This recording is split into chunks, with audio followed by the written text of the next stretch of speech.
Australia's housing affordability crisis is putting our empty nesters at risk. They're getting threatened by their children who have left home and now want to return for cheap housing.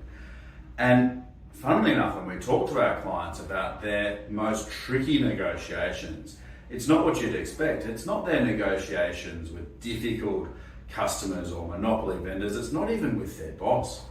The trickiest negotiations are the domestic ones, the domestic negotiations with our partners and our children. And why are they so hard? They're hard because they matter and we care.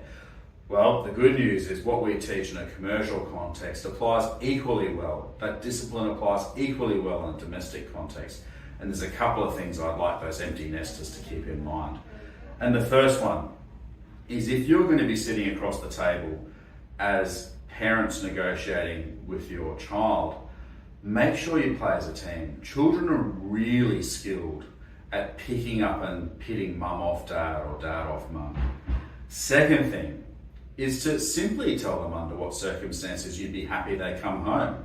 It's probably going to be different from what they remember during their senior years at school, where you were doing the washing so they could focus on their study.